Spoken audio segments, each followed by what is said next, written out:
Good morning students. आज हम हिमालय के बारे में पढ़ेंगे। हमारा देश भारत। विषय भौतिक विभाजन। भारत में पाई जाने वाली भौतिक आकृतियाँ विभिन्न प्रकार की हैं, जैसे पर्वत, पठार, मैदान, तट तथा द्वीप समूह। अब इनका मतलब है, पर्वत का मतलब तो सभी को पता होगा, पर्वत। नेक्स्ट है पठार। पठार मतलब ये होता है कि उनमें थोड़े से पर्वत होते हैं और कहीं कहीं जैसे बड़ी बड़ी चट्टानें होती हैं और ऊंचा नीचा ये समतल भूमि नहीं होती, यहाँ पे थोड़े बड़े बड़े पत्थर होते हैं और ये पूरी तरीके से पर्वत भी नहीं होते हैं। ये ऐसा होता है कि छोटे छोटे पत्थरों से बना हुआ जगह होती है, ऊबड़ खाबड़ टाइप की, तो उसे पठार बोलते हैं। और फिर हो गया मैदान। मैदान जो होता है वो पूरा इस तरीके से होता है कि ऐसी समतल ज़मीन जहाँ पे खेती हो सके, तो उसे मैदान बोलते हैं। फिर है तट। तट किसे बोलते हैं? ये जो जितने भी पानी के आसपास का जो है ना राज्य, ये सारे तटीय राज्य हैं, जैसे कि आंध्र प्रदेश, मुंबई, ये सब। ठीक है, तो इसे बोलते हैं तट। और द्वीप समूह कौन से होते हैं? ये जो पानी में छोटे छोटे छोटे छोटे द्वीप है, जैसे अंडमान निकोबार जो द्वीप है, ये हमने लक्षद्वीप पिछली बार पढ़ा था, लक्षद्वीप, मालदीव्स, तो ये सारे द्वीप हैं। तो अब इनका आगे पढ़ते हैं। उत्तर में हिमालय पर्वतमाला स्थित है। ये जो भारत है ना, इसके ये उत्तर में ना हिमालय पर्वतमाला है। तो हिम प्लस आलय का मतलब होता है बर्फ़ का घर। हिम का मतलब होता है बर्फ़ और आलय मतलब घर, तो हिम का आलय मतलब हिमालय, तो जिसका मतलब होता है बर्फ़ का घर। अब हिमालय पर्वत को 3 मुख्य समानांतर श्रृंखलाओं में बांटा गया है। हिमालय को 3 पार्ट्स में बांटा गया है। ये उत्तरी हिमालय हो गया, ये मिडल हिमालय हो गया और ये दक्षिणी हिमालय हो गया। ये उत्तरी हिमालय मतलब ये जो नॉर्थ की तरफ जो सबसे ऊपर जा रहा है, ये सबसे ऊपर वाला जो हिमालय है, ये इसे उत्तरी हिमालय बोलते हैं। इसे मिडल हिमालय बोलते हैं, यानी कि बीच वाला, सेंट्रल पार्ट ऑफ हिमालय। ठीक है, बीच का पार्ट ऑफ हिमालय। और ये जो है, ये लास्ट वाला जो है, ये हो गया हमारा दक्षिणी हिमालय। तो इस तरीके से 3 पार्ट्स में बांटा हुआ है। तो इसी तरीके से यहाँ देखते हैं, सबसे उत्तर में स्थित श्रृंखला को वृहद हिमालय या हिमाद्री कहा जाता है। ये जो सबसे उत्तर में स्थित है ना, फिर से मिटाना पड़ेगा, ये पूरा फिर से ड्रॉ करती हूँ मैं।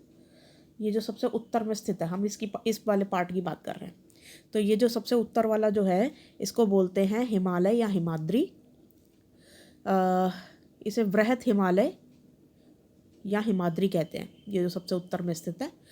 इसी श्रृंखला में पर्वत की सबसे ऊंचे शिखर है। इसी श्रृंखला में विश्व की सबसे ऊंची शिखर है।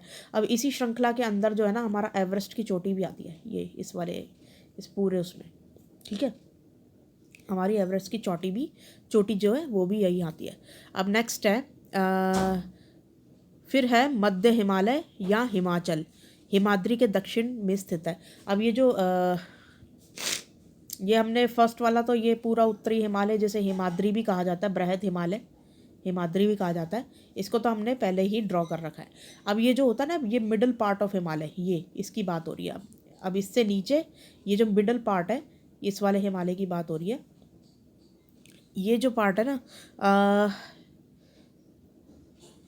ये इसके नीचे स्थित है। अब कैसे समझाऊं, ये देखो, सबसे पहले तो हो गया हमारा वृहद हिमालय इस तरीके से, फिर हो गया हमारा सेंट्रल पार्ट ऑफ हिमालय ये, फिर हो गया हमारा दक्षिणी हिमालय जो यहाँ लास्ट में पड़ता है। ठीक है, तो ये जो सेंट्रल पार्ट है ना, हम इसकी बात कर रहे हैं अभी फ़िलहाल, और इसे हिमाचल भी कहा जाता है। यहीं पे हिमाचल प्रदेश भी पड़ता है, यहाँ पे हिमाचल प्रदेश। ठीक है,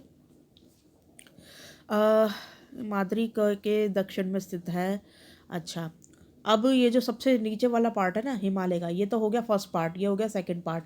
अब हम थर्ड वाले पार्ट की बात कर रहे हैं, जो नीचे एकदम ये वाला जो लास्ट में बचता है हिमालय, ये सबसे दक्षिणी भाग में स्थित है। ये ऊपर वाला नॉर्थ है, उत्तरी हिमालय, और ये दक्षिणी हिमालय की बात हो रही है, ये साउथ का हिमालय हो गया। तो ये जो हो गया, इसमें शिवालिक रेंज जो है, शिवालिक दक्षिण में स्थित एक पर्वत श्रृंखला है। शिवालिक रेंज बोला जाता है, मतलब इसे शिवालिक सबसे दक्षिण में स्थित श्रृंखला है। अब क्या है कि यहाँ पे पर्वतों की ना अलग अलग रेंज मिलती है, जैसे कंचनजंगा हो गया, नंदा देवी पर्वत हो गया, तो ये सब जो है तो यहाँ पर जो है इस वाली साइड जो पड़ते हैं, ये शिवालिक रेंज हो जाती है। ये सबसे नीचे पड़ते हैं और ये 3rd नंबर वाले हिमालय पे पड़ते हैं यहाँ पे। तो ये जो 3rd वाला जो है ना, ये इसमें यहाँ पर पड़ता है, ये शिवालिक रेंज, ये पूरी पर्वत श्रृंखला है। अब नेक्स्ट है गतिविधि, हिमालय के 5 ऊंचे शिखरों का पता लगाइए। भाई हिमालय के 5 ऊंचे शिखर कौन कौन से हो गए? एक तो वही मैंने बताया अभी, कंचनजंगा, और ये नंदा देवी पर्वत श्रृंखला, और शिवालिक हो गई, और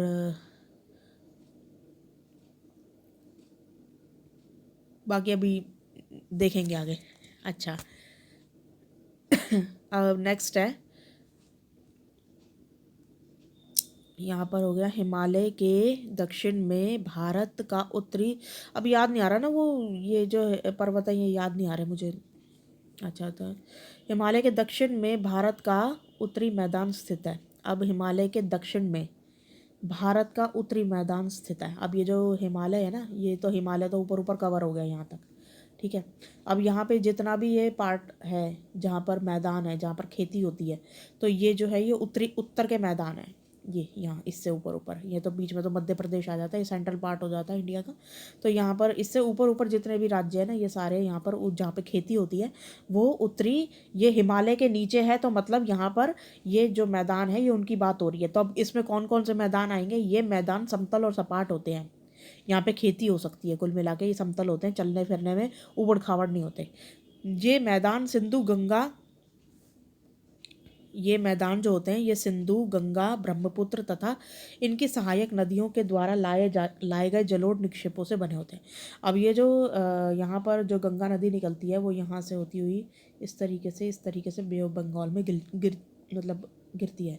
तो यहाँ पर जितनी भी गंगा की ट्रिब्यूटरीज हैं, मतलब जितनी भी सहायक नदियाँ होती हैं, गंगा के अलावा भी और भी बहुत सारी नदियाँ निकलती हैं जो लास्ट में गंगा में आके मिल जाती हैं। तो इसे जो होता है सहायक नदियाँ बोला जाता है, जो अलग अलग नदियाँ मिलकर फिर से गंगा को ज्वाइन कर लेती हैं आगे। तो ये जो जितनी भी नदियाँ होती हैं ना, ये गंगा जी में ना अपनी लाई हुई मिट्टी मिला देती है, और फिर उसके बाद है ना, ये जो गंगा जी जब यहाँ से पूरा इस तरीके से यहाँ पे गिर रही होती है बे ऑफ बंगाल, मतलब बंगाल की खाड़ी में, तो यहाँ पर ये खूब सारी ना मिट्टी छोड़ती हुई जाती है गंगा जी। तो वो जो मिट्टी जो छोड़ती हुई जाती है ना, तो वो जो मिट्टी होती है ना उसको जलोढ़ मिट्टी बोलते हैं।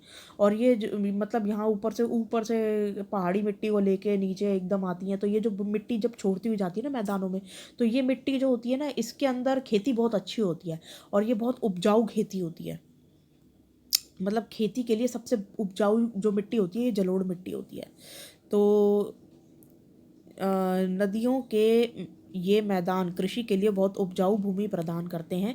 यही कारण है कि इन मैदानों में जनसंख्या अधिक होती है। इसी कारण से उत्तर प्रदेश बसा, इसी कारण से दिल्ली बसा, इसी कारण से ये हरियाणा और यहाँ पर मतलब खूब खेती होती है, जस्ट बिकॉज ऑफ दीज।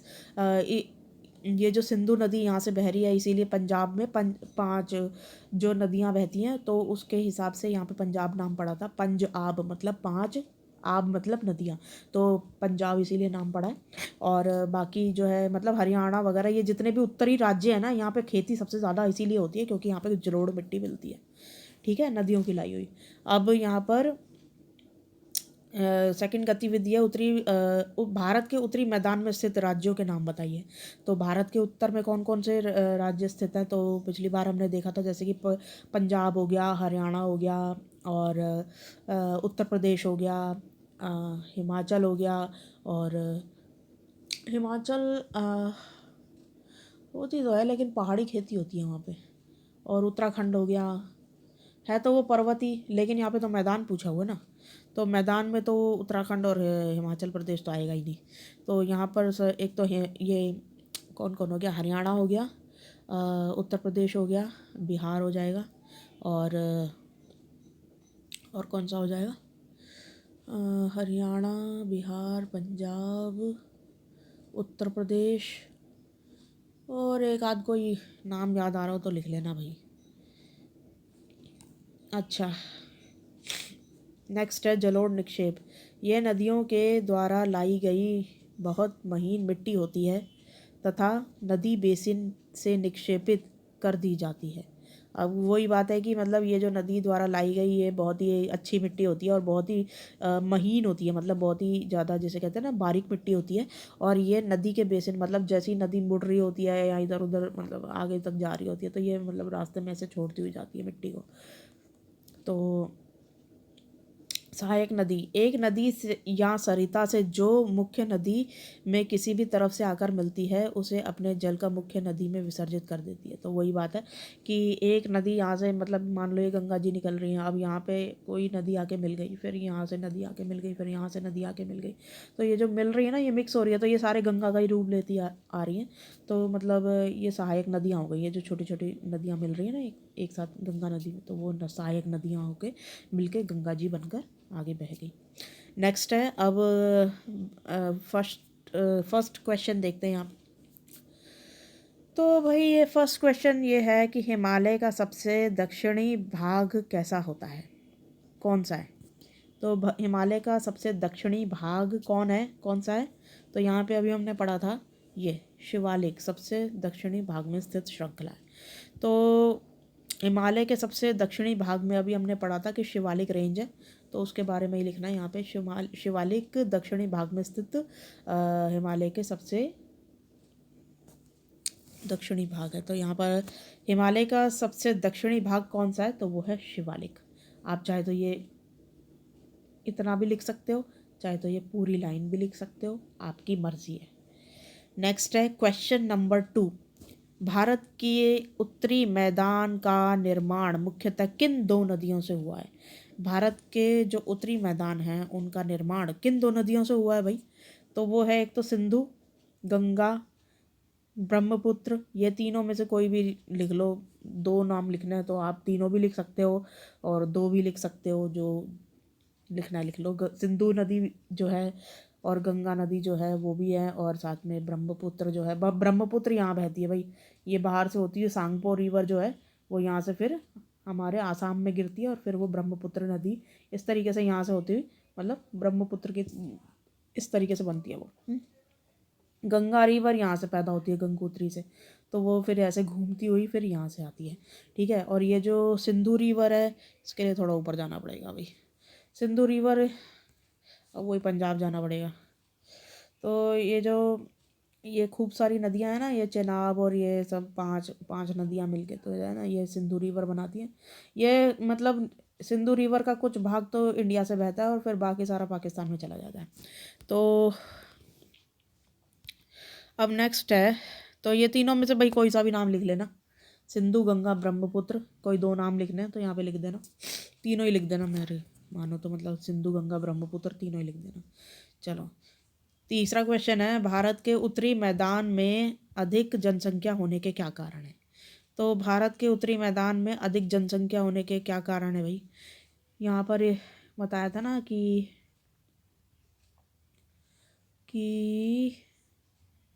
नदियों के ये मैदान कृषि के लिए उपजाऊ भूमि प्रदान करते हैं, यही कारण है कि मैदानों में जनसंख्या अधिक होती है। तो या तो डायरेक्ट यहीं से लिख लो, लेकिन वही बात है ना कि मतलब थोड़ा सा शब्दों का फेरबदल करना पड़ेगा, तो थोड़ा सा अगर अपने हिसाब से बनाओगे आंसर तो ज़्यादा बेस्ट है।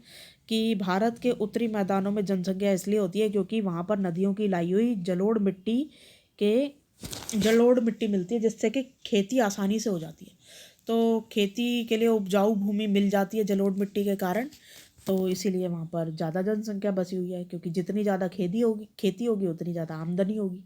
तो इस तरीके से आप लिख सकते हो कि नदियों के, या फिर अगर खुद बनाने का मन नहीं है आंसर तो ये लाइनें लिख देना बहुत है, 3 लाइनें, ठीक है। नदियों के ये मैदान कृषि के लिए उपजाऊ भूमि प्रदान करते हैं, और उपजाऊ भूमि कैसे होती है? जलोढ़ मिट्टी के कारण। तो यहाँ पर यही कारण है कि इन मैदानों में जनसंख्या अधिक होती है, क्योंकि यहाँ पे पानी भी है, खेती के लिए मिट्टी भी है और आय का साधन भी है। तो और इंसान को बसने के लिए क्या चाहिए? चलो अब आई होप आज की वर्कशीट समझ में आई होगी और थोड़ी ये हिमालयन रेंज और ये सब समझ में आया होगा।